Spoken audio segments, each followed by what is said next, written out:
you, Pooja, for the powerful grounding exercise. Um, uh, so, hello, everyone. I think, Pranav, there are people in the meeting room. Hi, Caro, Trina, and everyone. I can see everyone. Um, so, a very, very heartiest and warm welcome to this special call in conversation with Pooja. Today, we are very honored to have a very deep and insightful conversation or discussion with Pooja. Some of you already know her through her because she delivered this program on IFS, Navigating Emotions through IFS, and Expressive Art on Living Consciously platform. But I'll give a little introduction of Pooja. She is a intuitive healer and she is certified in internal family system, and she's currently in training with in I think expressive art and relational intelligence. Um, she has more than 20 years of experience in exploring different modalities, experimenting with different modalities, and she has helped a lot of people to reconnect with their body temple and to elevate pain. Currently, she is residing in Canada, and what I love about her is the way she represents, or or whatever the all modalities that uh, maybe she she is a practitioner of, the way she delivers it to people and the way she embodies, like she is somebody who walks the talk. um, that's what I have learned um, after having various like conversations with her. So this conversation, this chat is for everyone, whether you are interested in joining the 15-week, this Reclaiming the Wild Feminine journey, which is starting on April 19th, or simply people who wish to listen and absorb these insights as we are going to have this conversation. So you all are welcome here.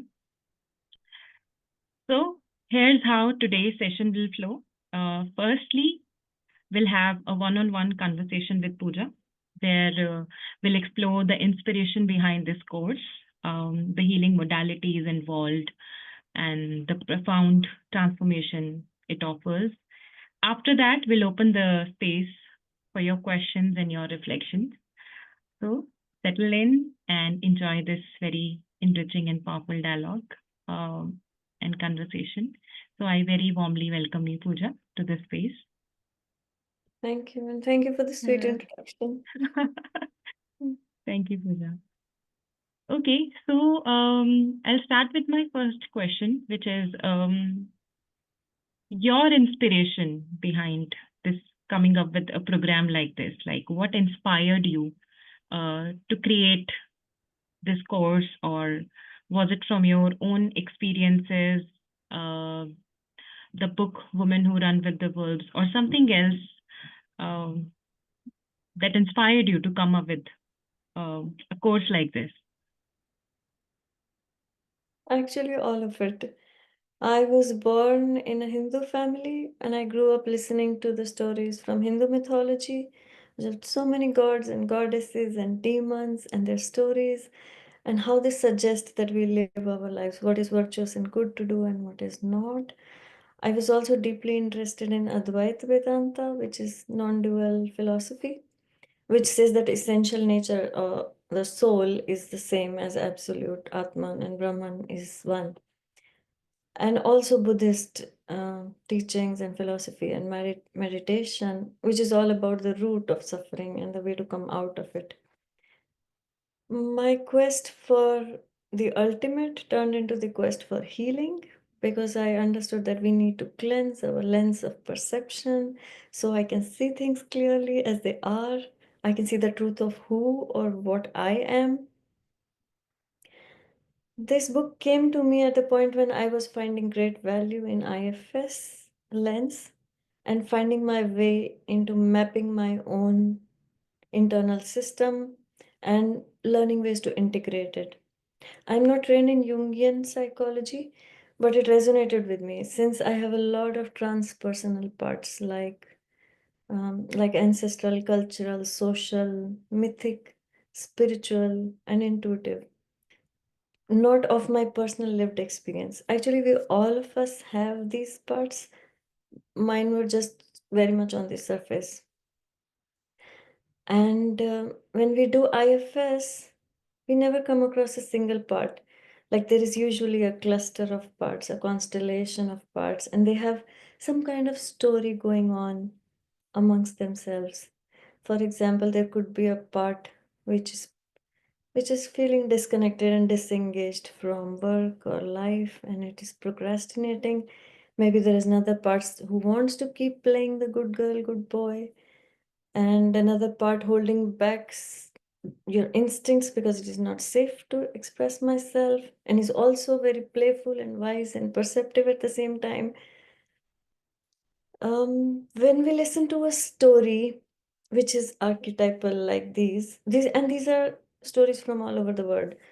When we listen to stories which are archetypal, which are like of the larger cultural, not only cultural, like human experience, they reflect, uh, and we see the characters playing out a scene.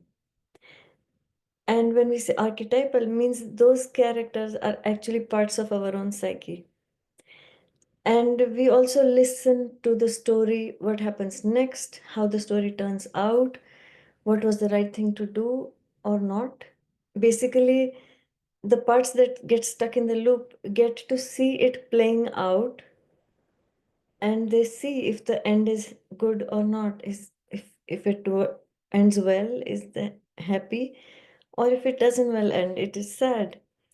That makes the choice point clear and easier for parts without having to go through the actual experience, but of a mythological story narrating that and showing that, oh, if you make this decision, things don't turn out really well. But if you make this decision, it may feel hard, difficult, but things will turn out fine eventually. So I find, and also I'm studying expressive arts, which is all about a lot of things, a lot of art forms, and also storytelling. So I find these kind of stories are very potent instruments for healing. And for me, immediately it was like, oh, this is IFS. Like this is all these parts. So I love storytelling. Like we all watch movies, we want to see how things turn out without having to play the role of either hero, heroine, or villain. But we want to see, oh, what choices they make and how things turn out, and are they happy? Are they not? Have they gained any wisdom, or have they lost certain things, and what? Yeah. So I like stories, Me too. and I hope by the time we finish this conversation, and also the long program, maybe you also will all fall in love with stories. I hope that. Yeah. Yeah, that's so powerful. That's so powerful. I think that's there is a reason why even some like our scriptures they are written in story form because they Yeah. directly speak to your yeah, Mm-hmm. subconscious. Yeah. Thank you. That's so powerful, and it's always very inspiring when a program or a course it comes from our like own deep personal or collective wisdom. Uh, Mm-hmm. okay. So since this whole course is based on this book, Women Who Run with the Wolves, I have not read this book. Uh, so do participants or women who are going to join us in for this journey, they need to have read this book, or will the program guide them through its themes and they don't need to read the book to be a part of this program? So can you No, like not at clarify? all. Not at all. You don't have to read the book. In fact, some of the stories work better when you don't actually know what is going to happen. Mm, Because then you can reflect, oh, this is like really, it hits in the moment. Because I will share later also, what we will do is embodied listening. mm, And we will listen with our mm, parts that are involved in this, maybe boundary setting or creativity or asking for what we need. So it's powerful, and you don't have to read it. And if you have read it already, you may discover a lot more nuances. Mm. tools to integrate those learnings into daily life. And every time I go back to these stories, it's a deeper experience for me as well. Mm. And if you want to buy the book, I will share which one to buy. There are two versions. One is Yeah. the classic and one is the updated. It's the updated version that Mm. is much better than the classic, I think. Mm. Mm. Thank you, Pooja. That's very reassuring because for me, what I feel, I have so many books to read, and I don't want this to be like an add-on. Um, so, yes, I think it's very reassuring for some of us who will come to this program without reading the book. And it sounds like an invitation into the world um, where we are going to explore a lot of things. And I know that you are going to also share the recordings of the stories in the group. Um, Yeah, yeah, yeah. We will share yeah, the recording of the story separately so you can also listen to it again during the again week and again. and let Wow. them linger on and simmer in the back of your head. Yeah, yeah. Wow, wow, powerful. Okay, so this journey, it blends so many parts like internal family system, expressive art, storytelling, movement. Um, so can you help us understand like how these approaches they work together in this program? Like how these different modalities um, uh, we are going to use these modalities or um, to to be a not I think use is not the exact like the right word. Um, so like how these approaches is work together in this journey. How they come together. Yeah, Come I together, get the yeah. question. I love the Yeah. question. Yes. Yeah. They are all different modalities. And like IFS is a lens. It's a way Hmm. to look at things, like systems Hmm. of the way to look at things. Hmm. Jungian archetypes is also a lens. Hmm. Like storytelling is also a lens. Hmm. Neuroscience, if you, I mean, if I am doing something, I will bring all my Hmm. lens into Hmm. it. Hmm. And I'm also a neuroscience nerd. So neuroscience is also a lens to look at reality and make sense and meaning out of it and also get some value or goodness out of it. We need different lenses. Let me say more about it. I feel our experiences are multidimensional. Hmm. Like I'm speaking, my words carry certain energy and my passion or my interest in the subject, my tone, my pace. Also, my eyes are speaking different language. My Hmm. facial expression, my hands are Hmm. moving. So, uh, and you are perceiving all these different aspects at the same time. Hmm. All these different channels, if we call them, make up our experience. And expressive art is a language of our whole embodied being, speaking and also listening. When we listen with our whole body, it's a totally different experience. Um, when we just do talking and thinking, that is one part of the brain. We call this expressive, but we also perceive our experience in all 6 or 7 different senses and movements. Like five, the conventional senses. Sixth sense, we have sense of distance, we have sense of balance, Hmm. we have several more senses, which we have interoception, sense of what is happening inside my body. Hmm. We have neuroception, sense of safety Hmm. and danger in this. There are far more Hmm. senses than we name, and we just call 5 senses to be very, very simplistic. Hmm. But we have far more senses. And the more channels we add, the more channel it is very being alive, living a life is a very multisensory, Hmm. multidimensional experience. Imagine watching a movie, black and white silent movie from 50s or 60s, I don't know when they started, Hmm. and then watching something in high definition.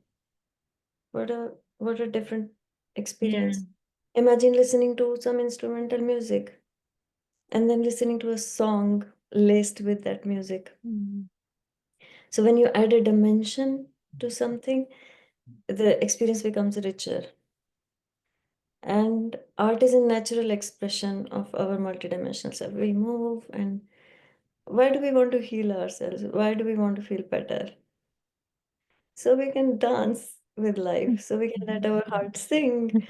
We can be the superstar of the story of my life, and we can feel alive in all the senses. So, to look at multiple dimensions, we need more than a pair of eyes. Mm. For example, Earth is three-dimensional. Say, say Earth is round, is three-dimensional. Let's assume it's okay. This is my favorite stone. So, in order to, if we are capturing the surface of the Earth, as in photograph, taking photographs from satellites, or maybe monitoring weather, we need at least three geostationary satellites around to cover all of the area. We need different lenses to avoid blind spots. Mm. And all lenses have blind spots. It's like, you remember the story, I'm talking in stories now. You remember the story we heard in the childhood that five blindfolded people were given an elephant, and you describe the elephant. One person Yeah. is holding the trunk, one person is holding the ear. Yeah. When we really truly don't know, cannot see the reality as it is, like clear lens of perception, our lenses will always have blind spots. Mm. And all these lenses help us to see the complexity of this multisensory, multidimensional inner experience, rich inner experience. Also, when we do trauma healing, there's all these aspects or channels or modes that we need to work on, which is Mm. visual, sensory, um, body sensation, emotions, memories. There is meaning making. There is a lot of, like, it's several people classify it differently, but there are like more than 8 or 9 different channels that we can work with. And yeah, we will do some embodied storytelling and embodied listening, which yeah, when your parts listen, it's going to be a beautiful experience. I can already Yeah. feel it. Yeah, so Yeah. things come together. It doesn't add to the complexity. It rather brings more clarity to the Yeah. whole experience. Yeah. So this is going to be a very deep and embodied journey. And I'm fascinated by the way you explain Pooja and how you simplify everything. Uh, wow. Okay. So the wild woman archetype, it is at the heart of this journey. Uh, so what does reclaiming her look in real life? Can you, yeah, talk about it a little more? How much time do we have? This will This take is hours very and good. hours. I want to take 15 weeks for this. Okay, let us understand first what is wild, what is woman as an Hmm. archetype, Hmm. and why are we using the symbol of a wolf? Hmm? So what comes to your mind? I'm asking to all the participants here. What Yeah. comes to your mind when you hear the word wild? You can write in the chat or speak out loud, and Yeah. you can take a moment to get a sense of the room. What comes to your mind when you hear the word wild? Hmm. They can't unmute themselves because I have muted all of them. So that So means they can write in the chat box. yeah, they can write in the chat. For me, it's like instinct, like It's free, it's flow. Yeah, I can yeah, hear. flow. Yeah. Yeah. It's free, it's flow, Yeah. it's adventure, fearless, Nice. natural.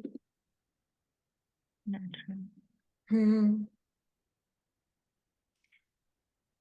And what comes to your mind when you hear somebody, two people talking, and they say, "Oh, she's a wild woman," and what does that mean?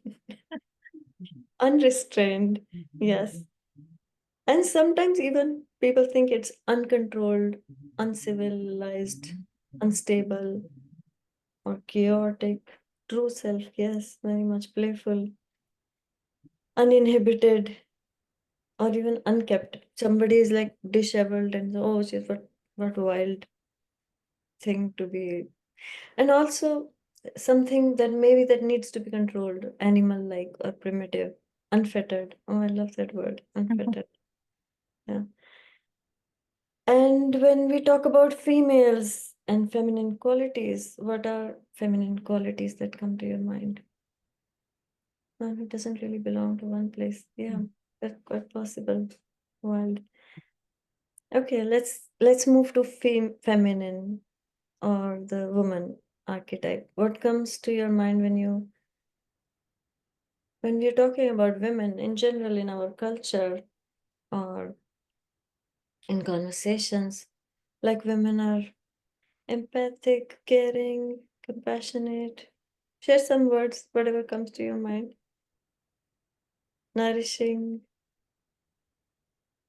fierce and loving, generative, soft, sensitive, caring, nurturing. Yes. Chaotic. Chaotic. Yes. I'm coming to that. Rather, sometimes all these caring and sacrificing and compassion, sometimes these things are even sometimes imposed on women, are expected to behave that way. And also, if you work in corporate job or somewhere, you get to see a very different perception of women there. Women are also considered irrational, overly emotional, less competent, less intelligent, inferior, irresponsible. And most of the mainstream cultural narrative is driven by masculine ideologies. Now we will see what is the authentic meaning of wildness, as understood through a feminine wisdom tradition lens. So for feminine wisdom tradition lenses, female archetype or women are fiercely protective. They defend what is right. They're willing to fight for what matters, and they possess healthy aggression in service of protection. If you remember the movie Avatar, they express that aggression when they are fighting like animals do. That's healthy aggression. That's for protection. And that is also called a regulated sympathetic nervous system. Um, again, coming back to wild. Wild is also intuitively connected. It's linked to the natural world and its own wisdom. It knows and it considers itself as a part of a larger web of relationship and meaning and context. It's receptive to subtle information beyond logical perception or logical reasoning. It's untamed but disciplined. There is a difference. They don't need like external governance. We don't need a government to tell us what to do and how to be. We can govern ourselves. It's self-governed, like governed from within, not externally controlled. Natural and authentic, which is living one's own truth, aligned with the principles, inner principles rather than artificial constraints. And instinctually wise. It's not that they have to read a book of wisdom to know what is wise thing to do. By their instinct, they do the thing that is wise. They are guided by intuition and embodied wisdom. That's why I'm big all outcome of or the result of healing is to get to that state of embodied wisdom. So we don't have to think about things. It's just that we naturally and impulsively, instinctively do things that are right and wise and in benefit of everyone involved. That's again another feminine quality, which is taking care of others, taking care of our children, our families, our pack or the community. Self-governing, setting boundaries for our own personal truth and making choices that are aligned with our own values and nature. And they're aware of their cyclic and rhythmic nature. Mm. Like day breathing happens is a cycle, is a small cycle, day and night is a bigger cycle, seasons is even a bigger cycle. And so it all happens within the context of a cyclical nature of reality or nature of nature, so to say. Also, women are playful, like wild is playful. If you see animals playing, there was a interesting. I was reading this book called Play, uh, and it says the neurobiology of play. The author was interviewing another wildlife researcher, and he said, "Tell me, why do bears play? Like, what is the evolutionary advantage of play? I mean, if nature doesn't do anything that is useless. So if the animals are playing, there has to be some reason to it." And he said, when animals play, they develop resilience for hard times, for difficult situations. So there is a very big evolutionary advantage of playing. And even animals play. And we as humans have forgotten to play. So as you hear all of these things, did I cover all? Yeah, I think so. Yeah. I will Excellent. come back. I will come back if I remember more of. So take a Yeah. moment and settle in and notice in your body how you Mm. feel listening to all of this and how much connected or disconnected you feel from it right now. Share any words or images or thoughts that come to you.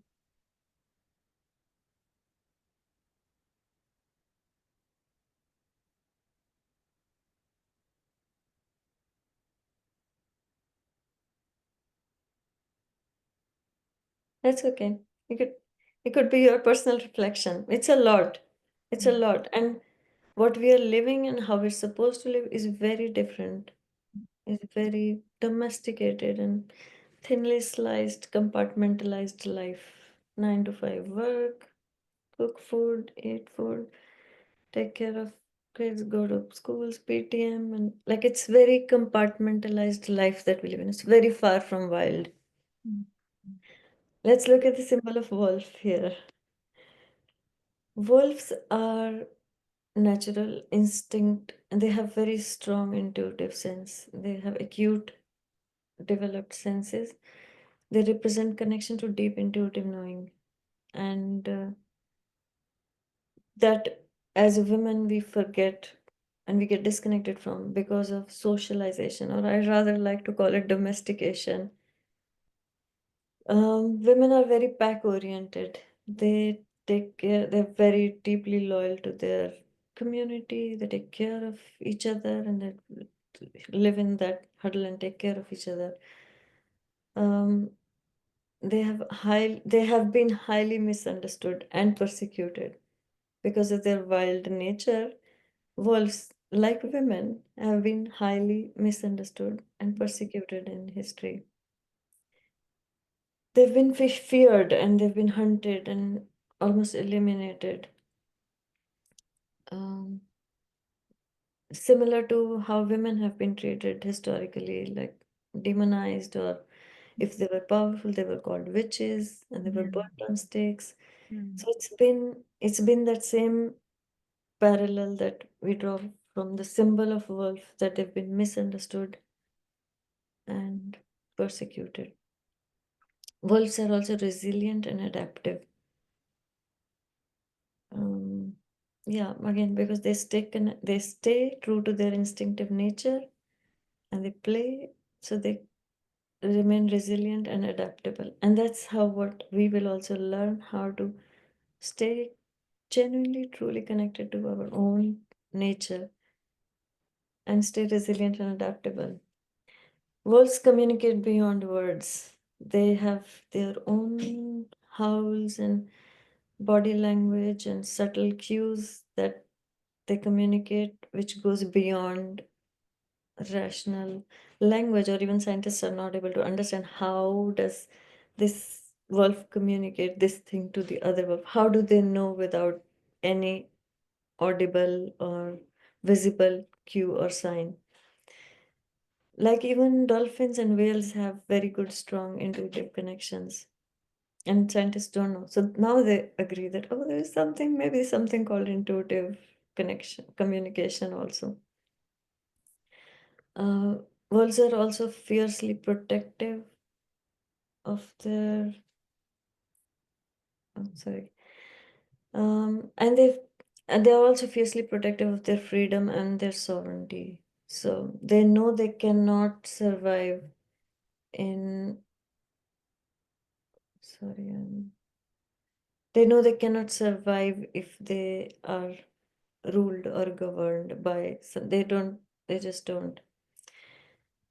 And wolves are also very much with the natural cycles, they flow with nature. Now we are ready to put together what reclaiming the wild woman would look like. So we have some background, we have some basis to start working towards it. So what a woman would look like emotionally, relationally, professionally, physically, like body and expression wise, creatively, spiritually, sexually, socially, politically, or internally, like how her inner system is working. How it is one thing what she appears on the outside, you can call somebody whether they're connected with their wild side or not, but what is going on the inside? On the outside you may see nothing. It's not about what is visible to the eye.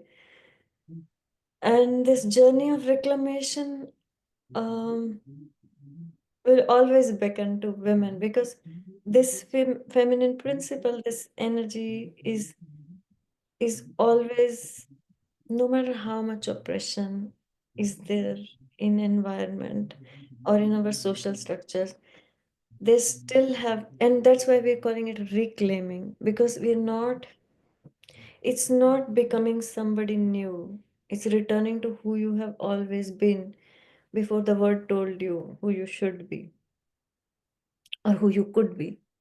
Like you could be like men and become the top boss and have $50 million. And no, before any of that happened, it's going back to our natural self.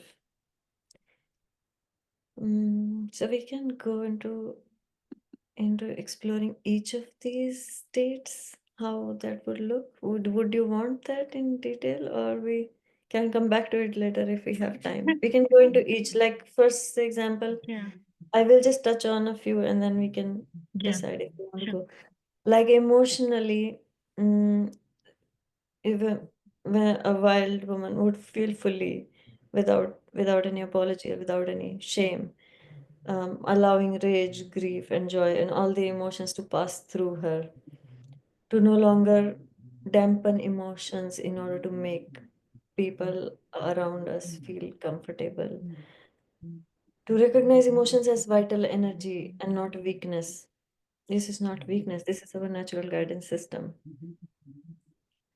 Uh, Relationally, if we were to see, relationally honest with boundaries. This works for me, this doesn't work for me, this is okay, and this is not okay. If I cannot take care of myself first, if I cannot put my own oxygen mask first, I cannot put your oxygen mask on you. What is happening in majority of our social expectation or narrative is that women are expected to serve others without them being supported, them being even letting them get in touch with uh, their instinctual nature. And I was talking to somebody, sorry, I'm going a little off track. I'm going to somebody who said, why does it take so much time to heal? Why? Why like years of therapy or healing? Why does it take so much time? And I thought about it and I said, we live in highly unsafe environments. It's like we're being in a polluted water, fish in polluted water, and we have to work extra hard to create that inner filters to not drink that polluted water anymore. So it takes time and it takes work because we're going against the current for now, yes. But I hope things will change in future, not very far. I hope I get to see in this lifetime some changes. So relationally, also women would just walk out of situations which don't nourish them, even if it is difficult. And also creating relationships based on mutual trust and respect and mutual nurturing each other, like mutual, what is it? Not obligation, but gen when women are really in touch with their instinctual nature, these all things that are expected of women to be nurturing and caring and creative and compassionate, they all are there. That's natural emergent properties of their nature, natural properties of nature. Okay. Hmm. And what else? Spiritually, trusting inner knowing over external authorities, developing personal rituals that are meaningful rather than going by the rituals of how gods are going to be happy. Also connecting to nature as a source of energy and inspiration and wisdom and connection, and recognizing synchronicities and subtle energies. Also, this ethic of feminine care, which considers the whole system and not just the parts of it. Oh, let's make this part better at the cost of this part. It's taking care of the whole ecosystem. And we can go more if I'm I look forward to you if you have more questions. We have more time at the end. We can discuss more about. Yeah, we can discuss Yeah. more. Wow. This is a, this is a big question. I said I need But 15 minutes. that was very powerful, yeah. And yeah.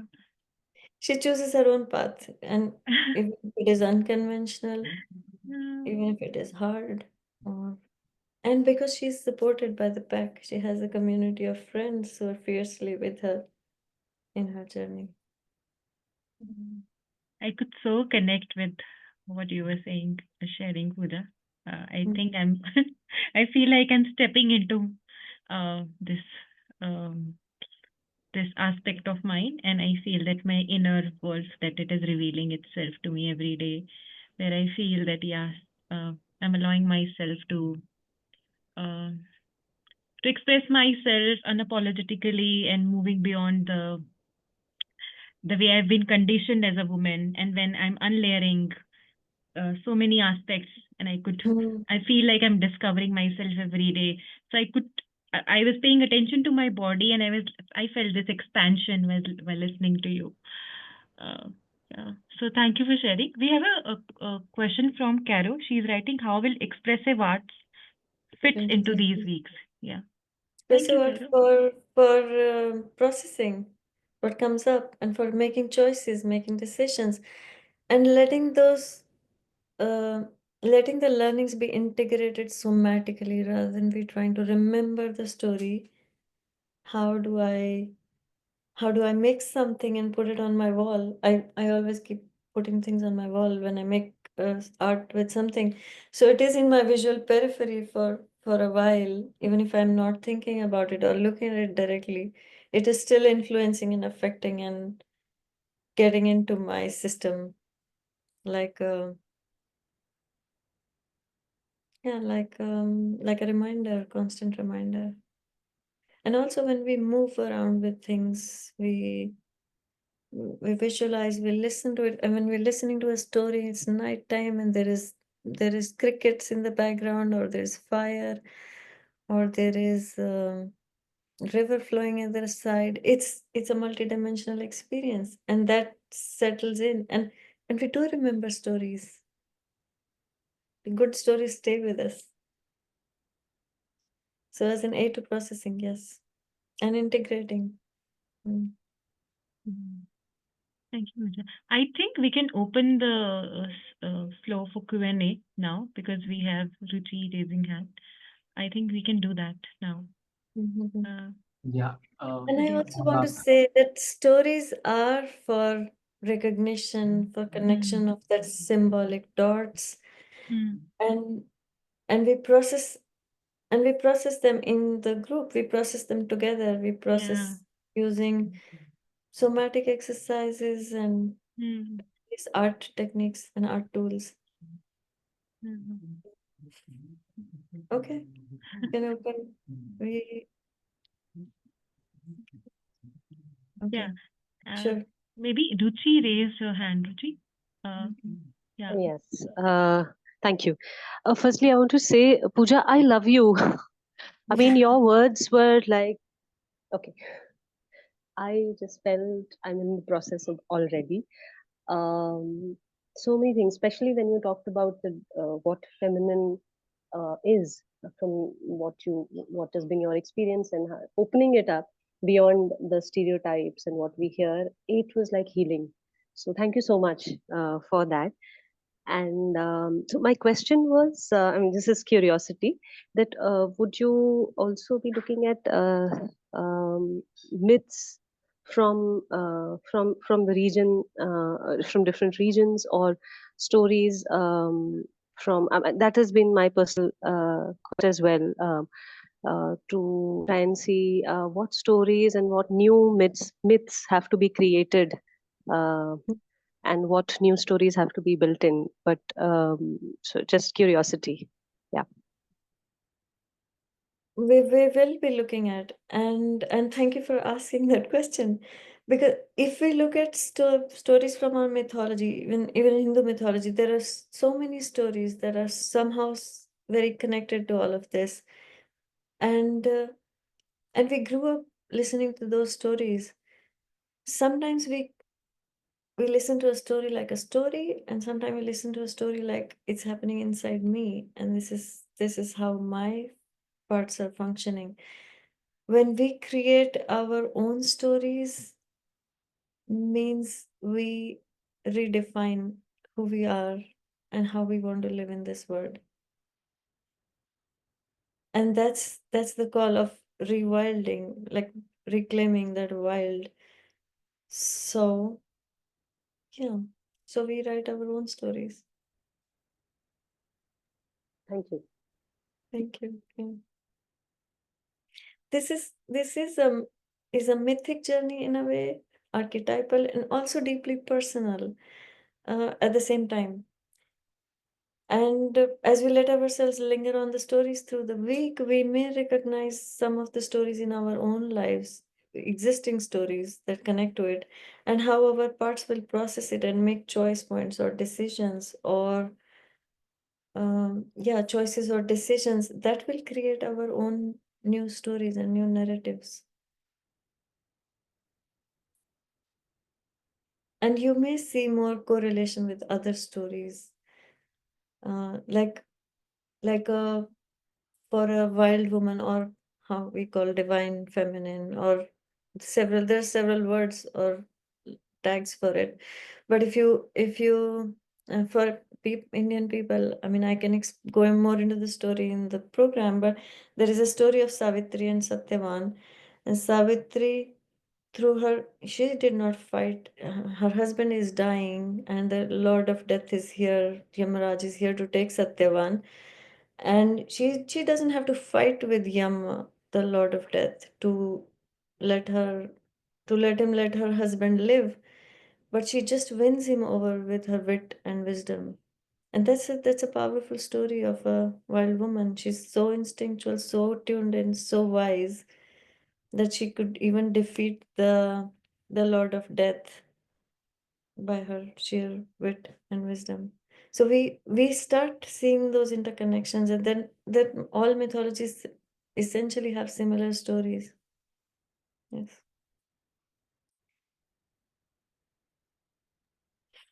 Thank you, Thank you. Pooja. Do we have any other questions or comments or reflections? And anything you want to share?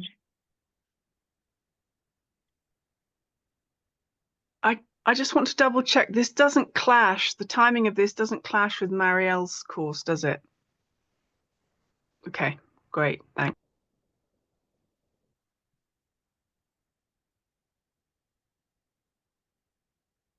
The Mariel course is on Sunday, and this program will be on Saturdays at 7 p.m. Thank you, Carol. Thank you. Maybe Pooja can talk about more characters or what you were saying. Yeah, I would love to listen to that. More what? Characters? Yeah, you were like saying you if we have enough time in the end. Okay. I can. I can get into like what aspects of your question was how does it look like the wild woman? I mean, it may sound really big and this flashy thing that we will all be very Yeah.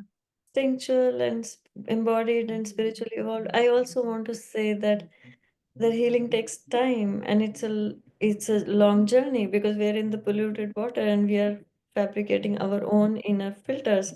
It gives a very good map to see our own connection to our own creativity, our own instinctive nature, our own boundaries, and how to set them. And at the same time, I love working in groups because it is a secret sauce. It's not so secret, but women naturally love to support each other. And this is what comes together when we work with something like this in a group. That makes it a much more powerful. So we can go to I covered emotional, spiritual, and what relational, right? We can go to professional. So professionally, when a woman is attuned to herself, she knows when to stand up, she knows when to walk out, she knows when, if the work she's choosing is in alignment with her soul's purpose, her life work is, it energizes her or it depletes her, or she refuses to shrink to conform to how, to the structure or the system, how things are supposed to be done. Rather, she will find her own way to do it. And she will lead from not just internal wisdom and intuition, but also from this perspective of taking care of everybody. It's not just for the stakeholders, it's also for the frontline workers.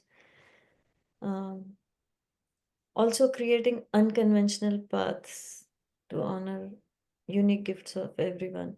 It's not about how it's, there's nobody there's no, they're self-governed, so there is no external governance or stakeholders deciding or taking a call on how, what is the future direction of the organization or something. She can very well envision and tune into what is required by the system or the world outside, and how my system would be most nourished in fulfilling what aspect of it. So it's like finding that right balance or right alignment. Creatively, she can create without getting attached to perfectionistic ideas. She can explore artistic mediums and express herself, her emotional self, her raw, real nature. She values process over product. Like it's the process of making art that matters more than what is the product, the end product. And looking at creativity as a spiritual practice rather than a performance.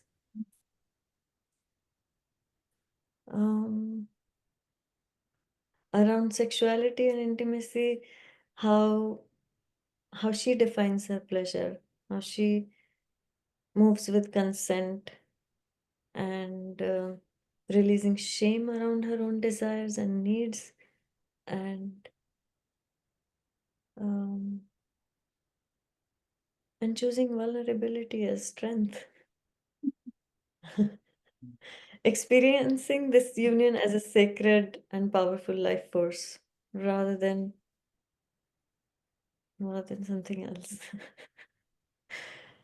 And internally, she has that ethic of care and compassion, like for the ecosystem. That is true for an internal ecosystem as well. So if there are too many inner critics, or so she knows how to um, how to tend to the difficult parts of herself, like replacing criticism with self-love or compassion, and healing the ancestral trauma and personal trauma, helping others heal trauma, and starting the conversations that have meaning and that matter, talking about things that matter, not just there are a lot of social issues that need to be discussed, that need to be brought to the front line um, of social narrative, of social conversation, which is missing because we're so much avoiding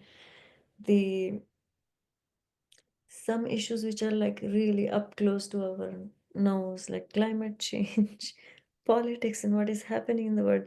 And I feel there could be no right timing for this program, because I feel that the world is getting crazier by the day, by each passing day. It's getting more and more crazy. And we have to find our own inner ground for ourselves, for our children, for our families, and for our communities. Um, it's it's the call of the wild. It will keep beckoning you, and every woman has to answer sooner or later. It's just mm, it's just a matter of it's just a matter of time. You will have to answer that call from within. Yeah, I think I can go on rambling. So we have a question from Margaret. What Pooja. you are saying now about talking, about talking about important and meaningful things is critical. Okay, sorry, I thought it's a question. Okay, what you're saying about Mm, talking about meaningful things is critical. Thank you, kind mm. regards. Thank you, Margaret. Thank you, Thank Margaret. you. Thank you so much. I mean, I've just, that resonated so much. So I thought I should just pop on because I'm actually finding these days, I'm from South Africa, I'm finding these days that actually I'm losing old friends because I can't keep relating to them in the same superficial, chitty chatty way when the world is just on fire Yes. and are suffering, and I can't look away, but I can't be myself, the same self. So I go out and I say things that offend people and that upset people. And I don't want to be that person, so now I don't go out. But what you said is just, yeah, it's, It's the time. It is time that we cannot pretend that everything is fine. We cannot pretend that anymore. Yeah, yeah. I totally hear you. Yeah. And I Mm. heard you. Thank you. Thank you. Yeah, thank you. From Thank you, across the Margaret. world. It's lovely to connect over Uh, important things, yeah, thank you, not feel Margaret. alone. Thank you. Uh, thank you.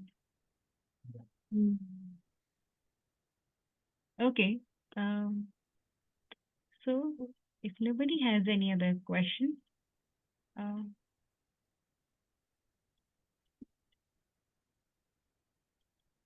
okay. So is I it? also want to touch upon something before we close. Yeah. I feel good stories touch us and stay with us, and some stories may speak much louder than the others. And we are all at a different stage of our journey, and we will integrate to the extent our system feels safe. And I would say that I found my community and made my best of the friends all over the world from in long workshops only. And this is a relatively longer, like 4 or 5 months workshop. It's deep work. And my intention and hope and wish and prayer for all of us is that we find our community, belonging, and holding space so we can heal ourselves and our community. And the world needs this. We need this now more than ever. Yeah. Thank you, Pooja. Thank you so much for sharing this incredible journey with us today and for answering all the questions so beautifully, so powerfully. And then it's very much clear that this journey or this program, Reclaiming the Wild Feminine, it's more than just a course. I think it's an initiation into a deeper way of living. And this is not like, we are adding another layer or adding more to our plate. It is all about deepening. So It is also about letting us our instincts guide us, so yeah, we set our own pace and choose and pick our battles and pick our yeah, courses as well. Yeah. yeah. Yes. Thank you, Pooja. Thank you so much. And yes, that made me remember. So you'll also be offering a one-on-one session as part of this course to all the 12 women who will be joining us, a 30-minute session as a part of this I journey. want to connect with all the Mhm. participants beforehand, so I get to know if you have any Yeah. personal challenges that you're working on and what would help you feel more safe in the group, so we can have a fruitful experience for all of us. Yeah. Thank you, Pooja, for offering this very Thank you so much. personal and deeply tailored experience. So those of you who wish to join us, you can get in touch with us directly or visit our website to register.